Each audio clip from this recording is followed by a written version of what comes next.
Voilà. C'est important parce qu'il y a des gens qui ne lisent pas, qui font des vidéos, qui ne lisent. Voilà. Mais là, franchement, je l'ai lu et je peux dire c'est une bombe. Merci. Mais vraiment, c'est une bombe. Voilà, voilà, tu mets les pieds dans le plat. On y apprend vraiment une quantité d'informations sur comment. Moi, comment j'ai vu ça, c'est la machination de la Fed et des États-Unis, d'Amérique, qui presque, voilà, tu fais une comparaison constante avec l'Apocalypse de Saint Jean. En plus, ça on y reviendra, c'est très important. Mais c'est un empire du mal, c'est diabolique, c'est démoniaque ce qu'ils ont fait. Oui, bien sûr. Et ce qu'ils font. C'est démoniaque, surtout en ce moment. C'est voilà, il y a comment dire, un système mais digne effectivement du diable dans la perversité, en plus des conséquences, parce que tout est lié finalement. L'histoire du XXe siècle est liée à ça. C'est toute l'histoire. Là, on a l'impression de comprendre toute l'histoire du XXe siècle, en tout cas d'avoir une autre vision des choses. Parce que la Fed, donc, pour rappeler, parce que donc la Fed, c'est la réserve. La banque, voilà, la réserve fédérale. Américaine. Je précise que ça s'appelle réserve fédérale réserve. Déjà la tromperie est dans le nom, puisqu'il parle d'une réserve. Alors si vous voulez, vous voyez la réserve d'une épicerie, vous voyez, c'est là où on met les stocks. Ouais. Donc en fait, techniquement, la réserve fédérale, c'est la réserve d'or. C'est ça que ça sous-entend. Bien sûr, ouais. Hein, c'est ça, c'est la réserve d'or. C'est comme ça qu'on le comprend, oui, réserve. Bien sûr, mais évidemment. Les mots ont toujours un sens, hein, c'est très important, vous l'avez vu dans le livre. Et la grande... je ne suis pas le seul à l'avoir montré. En revanche, je suis le seul à le montrer effectivement du point de vue de l'or, hein, et des conséquences de cette machination littérale depuis le début du vol de l'or par les banquiers. Et ils volent l'or de la population. Hein, voilà, ils volent l'or. Alors, machination, en plus, c'est à la fois un braquage par les guerres, mais après aussi en temps de paix, parce qu'en fait, en temps de paix aussi, ils ont on va dire, braqué... Surtout en temps de paix d'ailleurs. Surtout en temps de paix d'ailleurs, ouais.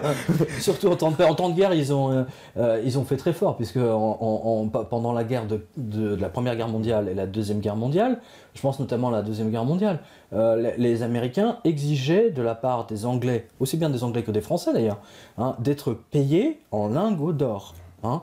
Comme par hasard, la monnaie de singe, dès que ça les concerne eux, ils veulent plus être payés en monnaie de singe. Ils exigent de l'or, des lingots d'or. Hein. Ils n'exigent pas des cacahuètes, du beurre, du fromage, du vin. On pourrait, hein. Non, ils exigent des lingots d'or. Hein, c'est le fameux programme Cash and Carry, pendant la guerre. Et ce qui est extraordinaire, c'est qu'à 2 reprises, la France a été sauvée, je le souligne parce qu'on n'en parle jamais assez, de Lucien Lamoureux. Exactement, Lucien Lamoureux t'en parle, un héros caché de l'histoire. Héros caché de l'histoire, absolument. Il a sauvé l'or lorsque Franklin Roosevelt avait voulu braquer tout l'or de la France, hein, donc c'était en 38-39, et le gouverneur, le ministre des Finances a interdit de donner l'or de la France, de le mettre à l'abri aux États-Unis. Et Franklin Roosevelt, déjà à l'époque, dit: vous donnez-nous votre or physique, nous on va vous donner des billets. On vous donne du PQ. C'est déjà à l'époque. Hein. C'est déjà à l'époque. C'est une constante de tous les présidents américains, à l'exception de Kennedy. Et d'ailleurs, je me souviens que quand je suis passé ici, on a l'occasion de parler de Kennedy, si mes souvenirs sont bons. C'est la seule exception. Et d'ailleurs, il est mouru. Hein. Voilà. Et tous les autres, en fait, tout le programme qu'ils ont appliqué, c'est le vol de l'or, hein, de tous les pays. Et le dernier en date, on a les photos, on a cette splendide photo qui est dans le livre, hein, de Sarkozy, Cameron, je crois, aussi, et voilà, Obama, et Obama, ouais. mettant Angela Merkel dans un coin pour essayer de lui braquer son or. Son or avec... extraordinaire. Voilà, parce qu'on a essayé... L'or du Rhin. Voilà, l'or du Rhin. Ouais. L'opéra, l'or du Rhin. C'est-à-dire qu'ils ont demandé à l'Allemagne, en fait, de mettre en garantie l'or des Allemands pour le front, le fameux FSF. Là. Un programme de méga PQ, on va dire ça comme ça, hein, de méga PQ qui aurait permis ensuite à l'ensemble des banques américaines, en particulier à Goldman Sachs, de braquer tout l'or de l'Allemagne, grâce à un défaut de paiement, notamment de la Grèce, par exemple. Ça aurait été fait avec une facilité déconcertante. Et en revanche, il y a encore des fonctionnaires intègres au sein de la Deutsche Bank, de la Bundesbank, pardon, et ils ont refusé de mettre cet or en garantie de l'EFSF. Mais vous avez vu qu'un commando, hein, en Ukraine, la première chose qu'ils ont faite, d'aller braquer l'or de l'Ukraine. Comme partout. Partout, à chaque fois. Partout, au Chili, partout. Pareil, on apprend ça. Incroyable. Et en plus, alors ça aussi, c'est quelque chose qu'on apprend, au niveau de l'Europe de l'Est, quand il y a eu, on va dire, l'effondrement de l'Union soviétique. Les Américains se sont jetés sur ces pays de l'ancien empire soviétique. On a exigé d'eux, en fait, pour leur adhésion au FMI. C'est la première chose. Voilà, c'est votre or direct et comme ça, en gros, vous rentrez dans le club. Quoi. Voilà, c'est-à-dire qu'on voit dans le livre que pendant l'époque du pacte de Varsovie, hein, c'est-à-dire on va dire la guerre froide, hein, gentiment, c'est-à-dire Tchécoslovaquie, Bulgarie, Hongrie, etc. Les Russes n'ont absolument pas touché aux réserves d'or de chaque pays quand ils ont pris le contrôle en 45-46. Hein, ils ont laissé les stocks d'or dans chaque banque centrale. Ils n'ont pas touché. Hein, mais ils n'ont pas touché. Et la première chose, après l'effondrement du mur de Berlin, la première chose que le FMI a demandé, le FMI, c'est Washington, hein, voilà. Eh bien, ils ont demandé immédiatement la mise en garantie de l'or de chacun de ces pays de l'Est au FMI, de parquer tout ça au FMI. C'est grandiose, non? C'est fabuleux, quoi. C'est une escroquerie monumentale pour préserver l'hégémonie du dollar, et uniquement pour ça. C'est une monnaie diabolique, littéralement.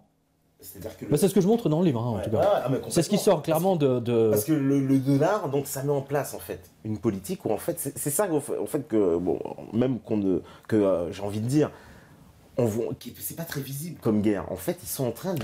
Non, c'est une guerre visible. C'est une espèce de guerre visible. Mais c'est la grande spécialité des Américains. Regardez bien en ce moment, c'est même genre BFM TV, vous voyez. Il y a un hélicoptère qui s'écrase. Malheureusement, il y a 2-3 sportifs qui sont morts. Et des gens, bon, c'est des accidents qui arrivent tous les jours, on va dire. Hein.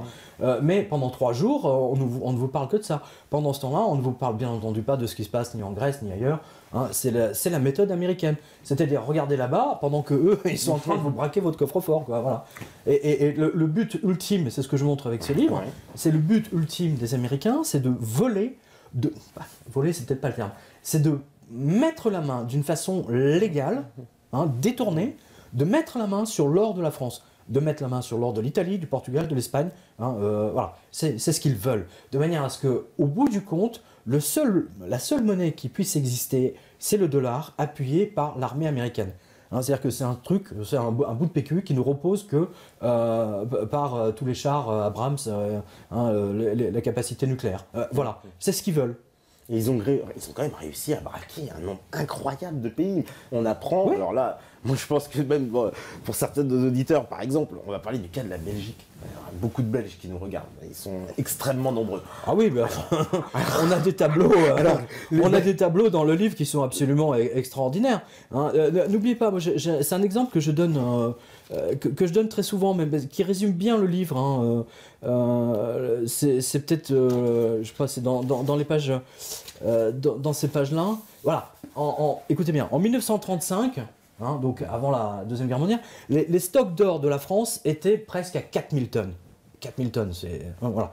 Vous comprenez maintenant mieux pourquoi les Anglais ont appuyé lors des négociations à Bretton Woods la décision de ne pas revenir au standard or direct, puisque dans ce cas-là, la France redevenait le pays le plus puissant financièrement parlant. Déjà.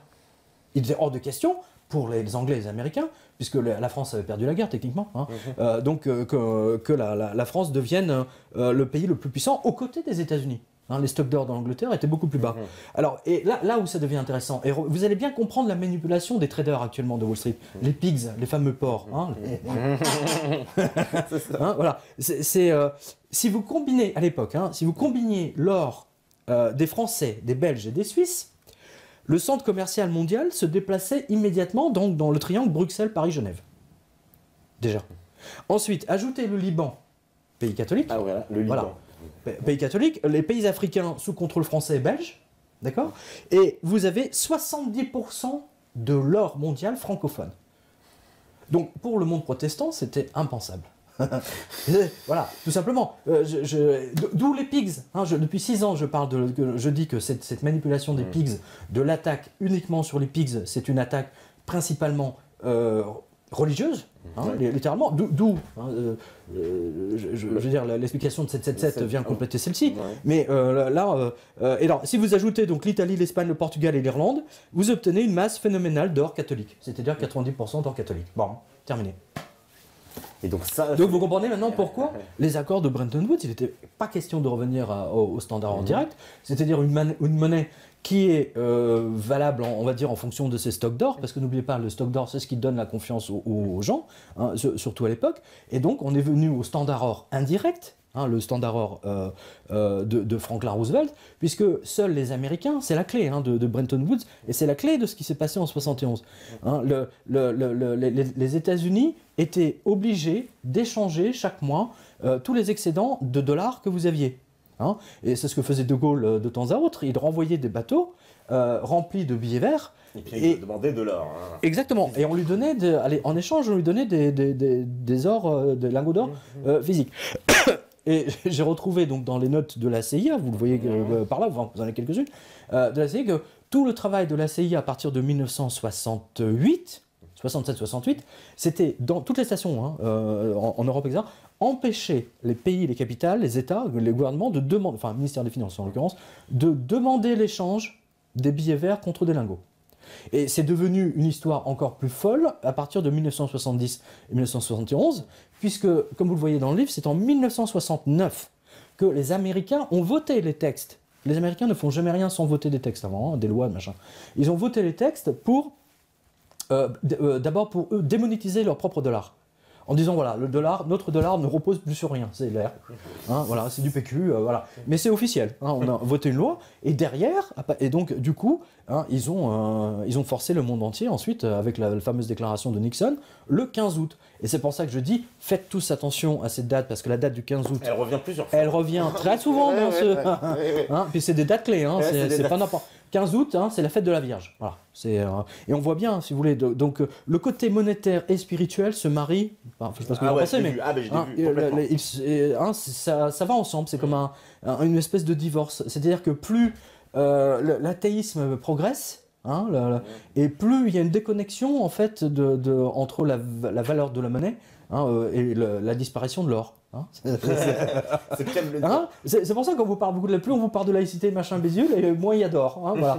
non mais il y a une connexion hein, c'est très net hein, je l'ai vu hein, quand j'écris. Ah ben là on voit que les Américains ils mettent tout en œuvre donc pour dépouiller pays par pays ils s'y prennent alors ah oui absolument pays par pays hein, c'est assez méthodique c'est ça qu'on sent parce que tous les pays aussi mais vous avez raison de le souligner vous savez pourquoi parce que la méthode d'enseignement des Américains versus la méthode d'enseignement des Européens ou des Russes, par exemple.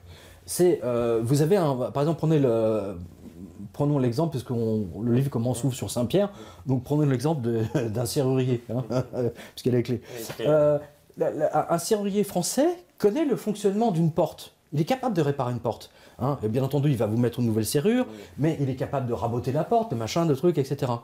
Il a une vue d'ensemble. Il a reçu un enseignement pour réparer l'ensemble qui soutient son produit principal.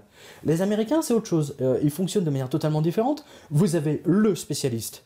Le mec, c'est le serrurier, sorti de là, il connaît rien.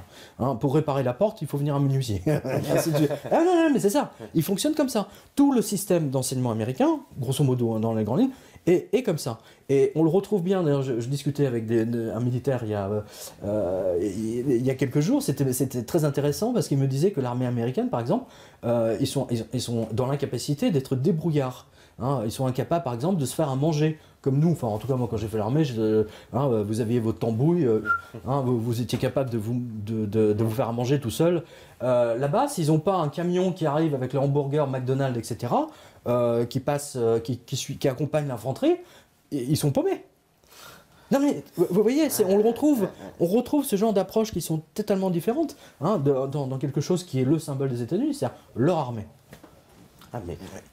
Donc vous voyez, en ce qui concerne... Et ils veulent, si vous voulez, ils découpent chacun, et la CIA fonctionne de la même façon, ils découpent chaque problème et ils attaquent au cœur de cible. Les mecs sont d'une intelligence redoutable, inouïe, ils prennent les meilleurs. Hein, les meilleurs de Harvard, etc., finissent à la CIA en général. Hein. Et puis grâce à la planche à billets, les mecs, ils sont payés. Ouais, tiens, en fait, justement, je vous ai rapporté à tous d'ailleurs. Hein. Regardez, ma propre planche à billets. Attendez, hein, sur la bande des anges. Allô. Regardez. Attends, on va faire voler. Bon, bah nous aussi, ouais, on peut faire. Voilà, la planche à billets. Bah ouais. Pour les Américains. Mais moi, je rachète. Bon, okay. C'est ce que je dis toujours. Je rachète le pays, tout. Hein, voilà, tous. Hop, voilà. C'est ce que font les Américains toute la journée en fait. On balance, ils nous balancent finance du papier. Mais bien sûr. Et ils rachètent la planète Mais avec bien du sûr, papier. ils rachètent ils corrompent. Ils corrompent. La corruption, vous l'avez vu en ligne l'autre jour chez Bourdin, dont je salue le professionnalisme au passage, parce qu'il était extrêmement critiqué ces derniers temps. Mais Bourdin a fait cracher l'autre enfoiré de Falciani. Hein. Il était un agent de la CIA chargé de la destruction de la banque HSBC. Il l'a reconnu en direct live. C'est extraordinaire. Donc vous voyez bien que le travail aujourd'hui de la CIA, c'est pas d'aller voler des secrets militaires en Russie, hein, vous voyez, ou de voler les trucs nucléaires en Corée du Nord, vous savez, comme on a l'image de James Bond, hein, vous voyez, des années 50-60, pas du tout. C'est une guerre financière. Et ça, je l'avais vu en tant que journaliste, c'est-à-dire qu'en fait, à un moment donné, là, il y a eu un très grave problème au Pentagone dans les années 90, techniquement 92-93, ils ont eu une crise d'identité. Hein, la CIA, NSA, ils ont et je l'avais chroniqué à l'époque parce que j'avais écrit pas mal de papiers des États-Unis. En fait, ils avaient plus d'ennemis. Ils avaient plus d'ennemis. Hein, aujourd'hui, on a l'islam, le musulman, tout ça. Ils ont fabriqué un ennemi. Mais ils avaient plus d'ennemis. Ils savaient plus trop comment. Ils avaient toute cette force d'espionnage, de satellites, d'écoute, de machin. Ils savaient pas quoi en faire. Parce que du jour au lendemain, il n'y avait plus d'ennemis, il n'y avait plus de la guerre. Ils se sont retrouvés comme des cons. Ah, donc il fallait il fallait réaffecter l'ensemble de ce savoir-faire, de toute cette technologie, d'espionnage à distance, etc. Et ils l'ont réaffecté, ça je l'avais chroniqué à l'époque. Je pense que même vous le retrouvez sur mon site, sur giovanni.com, à droite, vous avez anciens articles du Quotidien de Paris et de France Câble et Radio, justement. Hein où ils ont pris la décision d'espionner tous ceux qui vendaient des produits et qui embêtaient les Américains. Exemple, Airbus, les ingénieurs d'Airbus qui veulent. Donc ils étaient systématiquement mis sur écoute. France Télécom. France Télécom, Alcatel. Alcatel. J'aime plus. J'aime plus. Je le raconte dans le livre. Oui, voilà, là, vous avez plein de chapitres là-dedans, les mecs, sur la CIA, NSA. Sur la CIA, ouais. Et avec des documents. Parce que ça, c'est. Non, mais parce que ce qui est incroyable, c'est que la CIA, la NSA, donc des agences de renseignement américains, sont dédiés en fait à cette guerre économique. Ce sont pas des organismes d'État, juste. Ils travaillent, je veux dire, c'est une fusion avec les entreprises. C'est-à-dire que la NSA, elle est là pour aider Google et pour aider. Il y a la célèbre histoire, alors ça date de 1995. Personne n'en a parlé en France, mais personne. Une fille de la CIA était chargée d'approcher, on va appeler ça comme ça, un haut fonctionnaire, je crois que c'était du ministère de l'Industrie. Hein, parce qu'à l'époque, il y avait des trucs qu'ils voulaient absolument, dont ils voulaient prendre le contrôle, notamment des brevets. Hein, exemple, surtout des histoires de brevets en fait. Et la fille de la CIA donc, a réussi à draguer le mec, et puis tant et si bien qu'elle en est tombée follement et véritablement amoureuse. Et comme elle en était mais totalement amoureuse, elle lui a dit la vérité. À la base, elle travaillait pour la CIA, que l'agence l'avait chargée de l'approcher pour de bon, et que pour que leur amour soit pur, machin, il fallait qu'elle donne la vérité. Vous voyez, à l'américaine, vous voyez. C'est I love you, I miss you, enfin bon, le truc classique, vous voyez, dans tous les films. Mais c'est une réalité. Et donc, elle lui a balancé le truc. Et le type était tellement vexé qu'il a appelé la DST. Et ça a fait un scandale. Et c'est pour ça qu'il y a eu, entre autres, des expulsions d'agents de la CIA. Hein, on en a très peu parlé. Hein, voilà. Mais aujourd'hui, donc, le rôle de la CIA et de la NSA, c'est effectivement de voler tous les brevets. Et aujourd'hui, les mecs, ils ont même pas besoin de se déplacer, puisque on a appris que dans les ordinateurs, vous avez des chips. Vous avez des portes ouvertes. Par exemple, vous êtes ingénieur, je ne sais pas, moi, chez Serge Dassault. Hein, sachez que grâce à votre ordinateur Lenovo, ou peu importe ce que c'est, ou Dell, hein, la NSA peut venir directement dans votre bécane et tirer tous les plans, tranquille. Voilà. Donc on voit bien que c'est l'Empire romain renaît. Hein, et c'est là où c'est intéressant à mettre en comparaison avec l'Apocalypse de Jean. Hein. Je suis le premier et le dernier. Hein, le premier et le dernier, vous avez vu ça dans 777. Hein, le premier et le dernier, donc c'est la première ère, le début et la fin. Et en fait, on voit que l'Empire romain est rené, hein, est revenu. Hein. C'est un nouvel empire romain. D'ailleurs, vous regarderez que l'emblème des Romains, c'est l'aigle. Hein, et les Américains, c'est l'aigle, hein, omniprésent partout. Ils ont 180 bases, je ne sais pas combien, de présents, dans 180 pays, pardon. Vous vous rendez compte ? 180, ils sont présents avec des bases militaires dans 180 pays.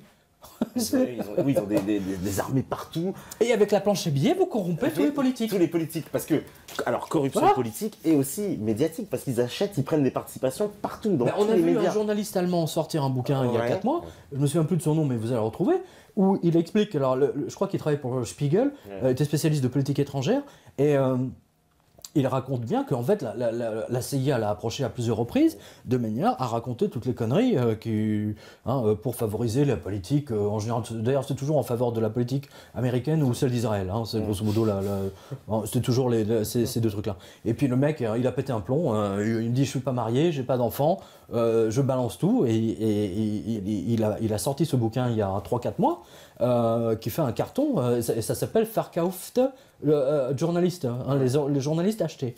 Et c'est intéressant. C'est hyper intéressant. Et puis il explique aussi, je crois que la CIA a un maillage de réseau incroyable en Allemagne, dans le gouvernement, dans les ministères, dans les fonctionnaires allemands. Mais alors, à la fin du livre, j'étais en train de finir le livre, et au moment où je finissais le livre, Angela Merkel, avec cette histoire de l'or, etc., elle pète un plomb.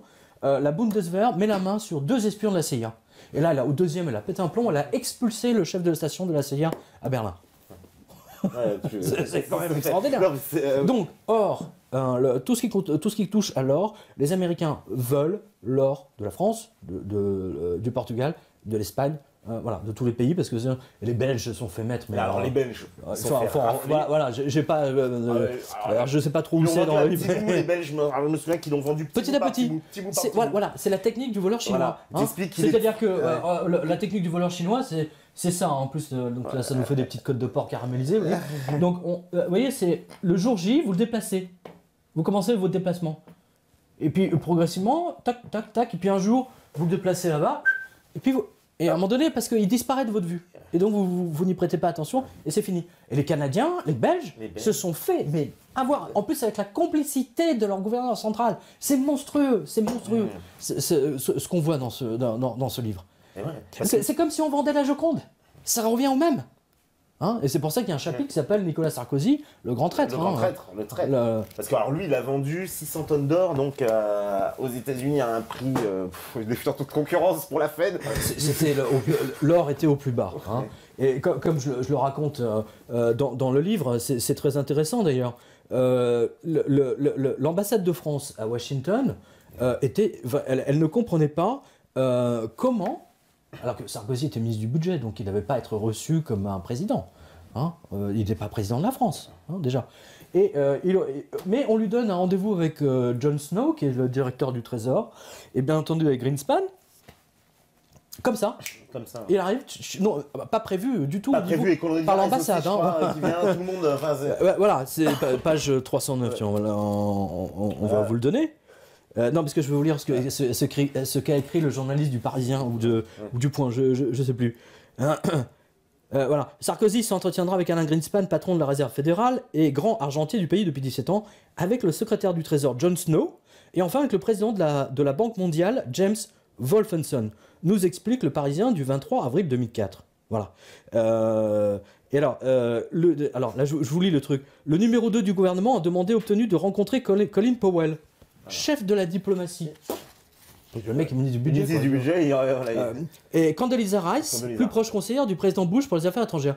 Alors, écoutez bien, ces demandes ont été satisfaites en 30 minutes, raconte un brin impressionné un membre de l'ambassade de France à Washington. Et ça, c'était dans le Parisien du 23 avril 2000, je sais pas combien, 2004. Voilà. Donc ça vous montre. Et qu'est-ce qui s'est passé 4 mois, 5 mois plus tard? Touc! En toute discrétion, il a vendu. C'est marrant, c'est ce qui est extraordinaire, c'est que personne n'a gueulé. Il n'y a eu aucun député qui a gueulé. Personne. 600 tonnes de l'or de la France, mais c'est la sueur du peuple qu'on vend. C'est valable pour les Belges, les Canadiens, etc. Et vous avez vu également, vous parliez du document qui vous a impressionné. Expliquez-le. Ça faut en parler. Alors, les Allemands, et les dirigeants allemands et les dirigeants japonais, en fait, avant de prendre leurs fonctions, doivent signer un document qui, en gros, les inféode complètement aux États-Unis et à la... Voilà. Qui les inféode, en fait, ils vont dans l'intérêt... Je vous lis la traduction. Je vous lis la traduction. Alors c'est un truc interne, donc en fait, c'est sorti dans le livre de l'ancien patron du contre-espionnage allemand.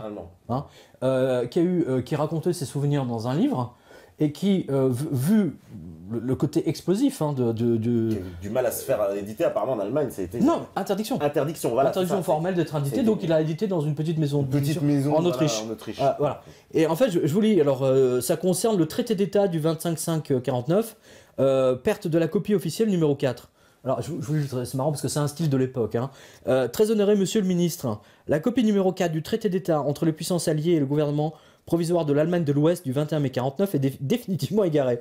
Ce traité d'État secret révèle entre autres, écoutez bien, la hauteur de contrôle média des Alliés sur les journaux et les radios allemands jusqu'en 2099. Hein, voilà. Les 10 actes du chancelier sur le document écrit que chaque chancelier fédéral de l'Allemagne doit signer sur ordre des Alliés avant de prononcer le serment de ses fonctions, ainsi que la saisie des réserves d'or de la République fédérale par les Alliés. Tadam! Voilà. Et dans la mesure où la copie numéro 4 du traité, blablabla, voilà. Ah, non, c'est marrant, tiens. Dans la mesure où la copie numéro 4 de ce traité pourrait tomber en de mauvaises mains, je recommande expressément d'en nier l'authenticité. Et c'est signé Dr. Rick Herrmann. Ministre d'État. Voilà. Et c'est du Bundesnachrichtendienst. Donc c'est les services, le BND, le service de renseignement allemand. Hein, voilà. Donc vous l'avez ici, vous l'avez page 88. Et vous avez également la même chose, grosso modo, pour le Japon. Voilà. Donc, et les Japonais, vous le voyez dans le livre, il y a à un moment donné un spécialiste qui rencontre un membre de la Banque du Japon qui lui dit « Nous n'avons pas le droit d'acheter de l'or tant que les bateaux américains sont dans la mer du Japon ou tournent dans le Pacifique. » Voilà. Qu'est-ce que les États-Unis empêchent les autres pays d'acheter de l'or? Il leur a interdit. Alors, écoutez, justement, alors, ça tombe bien que vous en parliez. Allez sur la revue de presse de cette semaine. Vous savez que ce livre, il y a un douanier que je remercie beaucoup, qui m'a beaucoup aidé, notamment avec tous les textes spécifiques, c'est des textes juridiques, mais qui sont votés malheureusement ensuite à l'Assemblée. Tous les textes sont votés aujourd'hui pour empêcher les Français et les Européens d'acheter de l'or, les Français en particulier, et en plus, tout est fait pour que l'or quitte la France. C'est-à-dire que si vous partez, demain vous prenez l'avion, et vous dites tiens je vais aux îles Caïmans, aux îles Vierges, et dans ma valoche j'ai à peu près 50 lingots d'or, la douane ne peut rien vous dire. En revanche, c'est ce que souligne le douanier justement sur la revue de presse, si vous arrivez en France avec un lingot d'or, les mêmes lingots d'or, mais justement vous arrivez en France, alors là, tout de suite, on vous tombe dessus, confiscation, enfin, bon. Non mais voilà, vous voyez, tout est fait pour que ça aille dans ce qu'on appelle, vous savez, toutes ces îles qui appartiennent en fait au monde anglo-saxon. Les îles Vierges, tout ça. Les Bermudes, etc. Ouais. Voilà, tout ça, c'est le Commonwealth. Le Commonwealth, ça veut dire quoi? Le wealth, ça veut dire c'est la richesse. Commune, ouais. La richesse commune, le Commonwealth protestant, anglo-saxon, voilà, typiquement. Et c'est une...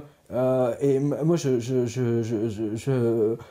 c'est un truc que j'avais vu d'ailleurs quand j'avais fini d'écrire 777. Parce que nos livres sont sortis en même temps, le bouquin de Soral était sorti en même temps, Comprendre l'Empire. On était sorti une semaine, à l'époque où je ne le connaissais pas. Mais j'ai lu son livre, et ce qu'il montre, c'est très intéressant. Moi je l'avais vu, mais ce n'était pas le sujet de mon truc. Mais on le voit que c'est effectivement le monde protestant, donc de l'Ancien Testament, contre le monde du Nouveau Testament. Et on le voit bien dans le livre.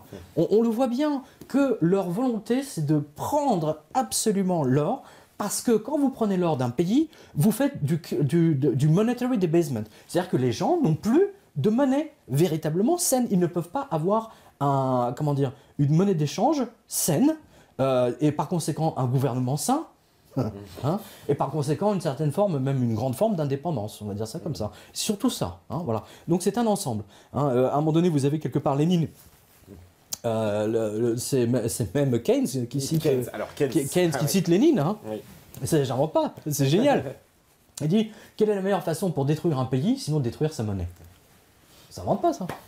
Et Keynes, alors lui, c'est l'apôtre quand même de l'économie, parce que, alors, dans le livre... Non mais attendez, oui, vous avez raison, c'est l'apôtre de l'économie, mais pourquoi les Anglais? Parce que justement, il a pu obtenir son truc à Bretton Woods pour que la France ne redevienne pas, voilà, que l'or ne redevienne pas... C'est barbare, il dit c'est la relique barbare. C'est la relique barbare, voilà, il dit c'est une relique barbare, on l'envoie vraiment, donc ça c'est terrible d'avoir, donc ça a enterré... Mais moi je vous dis ça, j'avais écrit ça sur la relique barbare. Vous savez, la relique barbare, j'en parle dans le livre, c'est une référence aux reliques des saints. N'oubliez jamais ça, la relique des saints. Vous allez par exemple, vous allez à Sienne, hein, vous avez la tête coupée de Sainte Catherine de Sienne qui est encore là, qui est incorruptible. Dans mon livre sur les anges, vous avez un chapitre entier sur les corps incorruptibles, hein, cette espèce d'humour noir de Dieu qui décide qu'un tel qui a vécu une vie de saint sera incorruptible. C'est même le sujet principal, si mes souvenirs sont bons, d'un livre de Dostoïevski qui s'appelle non, c'est pas Crime et Châtiment, c'est les frères Karamazov. Hein. Vous avez un prêtre, on appelle ça un prêtre orthodoxe, le Stary, et Starsky Hutch. Le Stary, hein, voilà. Donc il meurt et tout le monde se demande s'il va être incorruptible. Parce que dans la Russie, dans la vieille Russie, les vieux prêtres orthodoxes, quand ils mouraient en général, s'ils avaient vécu une vie, ils étaient toujours incorruptibles. Hein, par exemple, il y a beaucoup de gens qui nous regardent au Liban. Hein, au Liban, vous avez le corps de Charbel Maklouf. Hein, qui a été découvert totalement incorruptible. De la même façon que le corps de la petite voyante à Fatima, Thérèse d'Avila, Sainte Catherine de Sienne, et Padre Pio, justement, j'en parle des meilleurs. Hein, donc vous avez ça un chapitre en clé sur Enquête sur l'existence des anges gardiens. Et justement, vous voyez le mélange de tout ça. C'est-à-dire que ça, c'est le résultat de tous mes livres. J'ai bien senti. Parce que c'est vraiment. Oui. Un peu de tout, que c'était. Tout en plus se révèle. Il y a une espèce de mise à jour de tout ce qui s'est fait, justement, en disant. Bah, mais tout est logique. Ouais. Tout est logique, vous avez vu que l'effondrement du 29 septembre 2008 n'est pas innocent. C'était pas du tout innocent c'est extraordinaire. Alors, le 29 septembre, c'est la fête des anges, c'est la fête des archanges. C'est la fête des archanges. Donc voilà, l'archange sur ce billet. Voilà. C'est ces billets-là que j'avais envoyés à Jamie Dimon, le patron de la JP Morgan, hein, et à Blight Masters. Là, vous avez, oui, ici vous avez la date, 29/9/2008. Hein, et donc Patrice Servage qui nous a fait, vous voyez, vous avez l'ange qui écrit Wall Street, hein, et ici vous avez le lecteur. Hein, qui montre que là, Wall Street va boum, exploser. Hein, voilà. Vous avez gouverneur général Archange Gabriel, secrétaire général Saint-Michel, hein, caissier Jean de Patmos et Augustin Dupré. Voilà. Hein, voilà. Donc je dis ça parce que je serai à Bordeaux samedi. Donc c'est distribution de planches à billets pour tout le monde. Je ne suis pas comme la Fed. Hein, je garde pas. Je ne réserve pas ma planche à billets ou comme Monsieur Draghi de la Banque Centrale Européenne. Parce que c'est une escroquerie monumentale. Hein, 1000 milliards, le mec il ne fait que racheter des actions en bourse. Hein. Ça va pas dans les PME. Hein. Voilà. Ouais, mais c'est à la demande des Américains. C'est encore pour sauver l'euro en fait. Voilà. C'est pour sauver l'euro. C'est surtout pour sauver les banques. Enfin, sauver les banques, quand on dit surtout sauver les banques européennes qui doivent beaucoup d'argent aux banques américaines. Et n'oubliez pas, par exemple, la Société Générale a été sauvée par la Fed en 2008. Hein, ça, c'est très important. Hein, elle a été sauvée par la Fed. La Société Générale est un miroir exact. Les positions des traders de la Société Générale sont exactement les mêmes que celles de Goldman Sachs. Tout le monde le sait. Enfin, dans le petit milieu. Ouais.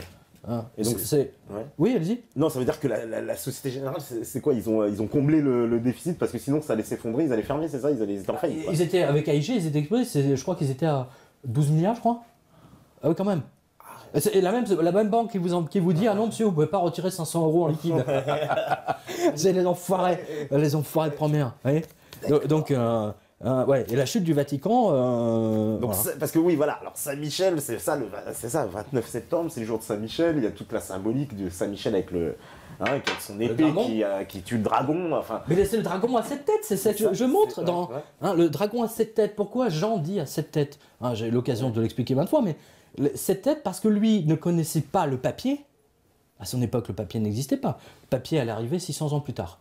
Grosso modo, en même temps que la naissance de l'islam, on va dire comme ça, l'arrivée de Mahomet, etc. Le papier va se développer à ce moment-là. À l'époque, ils écrivaient surtout sur des peaux de mouton, etc. Et lui ne connaissait que les pièces en or et en argent, et en bronze, enfin moins. Et surtout, donc pour lui qui connaissait la monnaie métallique, il ne comprenait pas ce que c'était que le papier. C'est une matière qui n'était pas encore inventée. Donc, mais il dit, je vois un monstre à 7 têtes. Les 7 têtes, c'est les 7 têtes, du président, des présidents, ils sont là, regardez. Attends, voilà, on va le montrer là. Voilà. Hein. Je sais pas si ouais, on va voir, ouais. Vous le voyez bien là ? Ouais. Voilà. Donc j'en vois un espèce de monstre, 7 têtes. Voilà. Et donc ça, c'est les billets américains. Mais c'est ce que vous avez techniquement sur les billets américains, des têtes. Des têtes, ouais. Hein ? Voilà. Et c'est génial son truc. Je rappelle quand même qu'il a dit aussi qu'il a écrit dans l'Apocalypse de Jean, je vois des images qui bougent et qui parlent. Hein. Oui, je vois des images qui bougent et qui parlent. Balèze le mec, hein. Ouais. Ça, c'est vrai que c'est... Des images qui bougent et qui parlent. Voilà. Et on apprend aussi que tout ça commence, alors ça aussi ça m'a beaucoup, beaucoup impressionné, donc Wall Street, c'est un marché aux esclaves. Non, mais... Vous êtes un trader, vous le savez pas? Non mais c'est ça, non mais c'est énorme. Non mais c'est énorme, mais bien sûr. Vous êtes un trader et vous ne le savez pas. Vous êtes né, ou vos parents, vos cousins. C'est incroyable. C'est un marché aux esclaves qui est devenu donc l'endroit où on a commencé. Et pourquoi ils ont fait ça là-bas? Pour contrecarrer le marché des esclaves des Français. D'accord. Eh oui.